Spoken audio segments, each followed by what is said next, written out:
This is KGW News at noon. Good afternoon, I'm Drew Carney. President Biden will land in Portland later today, paying his second visit to the city this year. That's our top story today at noon. And the president is also making headlines today with an executive order directed at the Department of Health and Human Services to lower prescription drug costs across the United States. So under this order, the Department of Health and Human Services will have 90 days to come up with an outline on how to go about lowering those drug costs. President Biden is expected to arrive here in Portland, meanwhile, early this evening, and he'll be here for less than 24 hours, flying back out sometime tomorrow afternoon. The agenda for his visit includes attending a campaign event for Tina Kotek, the Democratic candidate for Oregon governor. When the president came to Portland earlier this year, back in April, he was here to promote new funding for infrastructure investments. Longtime Democratic Congressman Earl Blumenauer issued a statement today saying his schedule in Washington, D.C. will keep him from meeting up with the president while he's visiting Oregon. But Blumenauer also said he looks forward to welcoming the president back to the state sometime soon. A presidential visit always comes with some traffic impacts. TriMet already sent out a few alerts. For one, riders should anticipate delays on all MAX lines through downtown Portland both today and tomorrow. Bus service will also be impacted with some disruptions downtown, but not until later this afternoon at about 5 o'clock. If you're heading to the airport, expect additional delays on the MAX Red Line between PDX and the Gateway Transit Center. Looking ahead to next week, Portland Mayor Ted Wheeler is expected to announce a plan to ban unsanctioned camping across the city and build sanctioned homeless camps. According to the Willamette Week, this plan would create 3 camping areas in the city. They would be called campuses, and each one would hold up to 500 people. Each campus would be split into 4 separate camps with enough room in each camp for 125 people.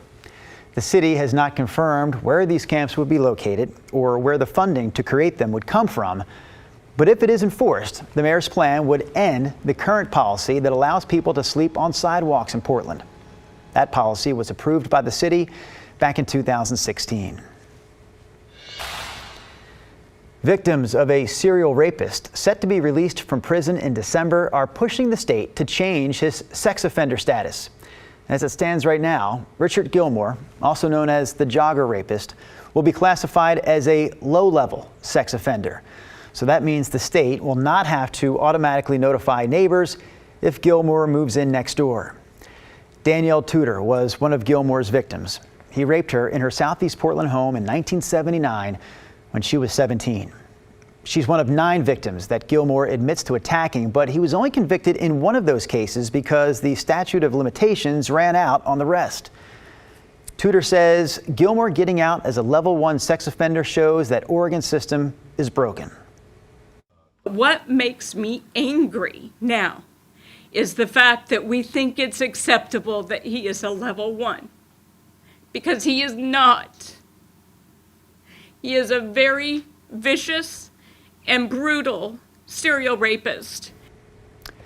The executive director of the parole board expressed empathy for victims, but also says that the system used in Oregon is widely used across the country. He also says Gilmore will be on post-prison supervision until 2034. Gilmore's release is set for December 16th. All right, one more headline to get to here before we check in with Rod Hill in the Weather Center. It involves the Morrison Bridge. According to officials with Multnomah County, the Morrison Bridge will be closed starting later today through Monday. So starting at 10 o'clock tonight, a contractor will be painting the east side of the bridge and inspecting the beams. Again, the bridge will reopen on Monday. It's expected to be reopened at 5 a.m.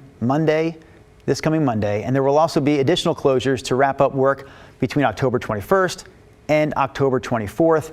There's no word yet, though, on the exact times during those dates. We'll bring you more information as soon as we get it.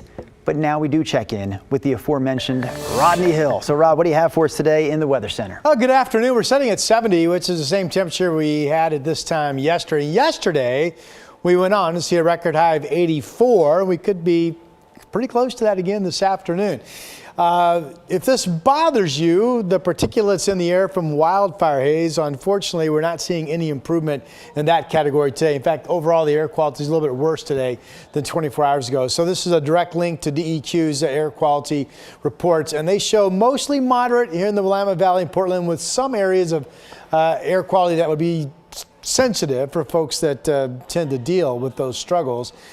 Some bad air quality up in parts of central Washington and continued bad air quality in parts of Lane County. So with that said, everything else about the forecast is quite delightful in terms of sunshine and warm weather. Here's Cannon Beach live, 57 degrees. Here's Oregon City, the end of the Oregon Trail Interpretive Center. A little hazy, but overall some nice blue skies showing up. As I mentioned, Portland's at 70. My forecast high for today is 82. If we make that, that would tie today's record. Still 70 at 8 o'clock. Looks great for your Friday evening plans. The complete weekend forecast is coming up in just a moment.